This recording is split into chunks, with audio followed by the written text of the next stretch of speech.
যখন কোন বান্দা সূরা ফাতিহার একটা করে আয়াত পড়ে আলহামদুলিল্লাহি রাব্বিল আলামিন, সঙ্গে সঙ্গে আল্লাহ জবাব দিয়ে বলেন হামিদানি আবদি, বান্দা তুই আমার প্রশংসা করলি।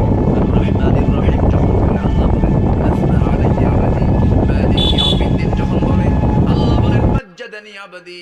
এরপরে যখন বলে ইয়াকা না'বুদু ওয়া ইয়াকা নাস্তাঈন পর্যন্ত যখন বলে আল্লাহ বলেন বান্দারে তুই আমার কাছে কি চাস, প্রাণ খুলে চা রে বান্দা। ইহদিনাস সিরাতাল মুস্তাকিম থেকে শুরু করে নিয়া ওয়ালাদ-দাল্লিন পর্যন্ত যখন বান্দা বলে তখন আল্লাহ বলেন বান্দা নামাজের মধ্যে এমন প্রেমের খেলা খেললি বান্দা, তুই যা চাইলি সব আমি আল্লাহ কবুল করলাম।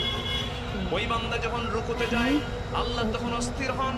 ওই বান্দা যখন সিজদায় যাওয়ার জন্য প্রস্তুতি নাই, সমস্ত ফেরেশতাকে ডাক দিয়ে বলেন ও ফেরেশতারা, এই বান্দাগুলো আমাকে দেখলো না, রাসূলকে দেখলো না, কোরআনকে দেখে হাদিসকে বিশ্বাস করে আমাকে খুশি করার জন্য তার সবচেয়ে সম্মান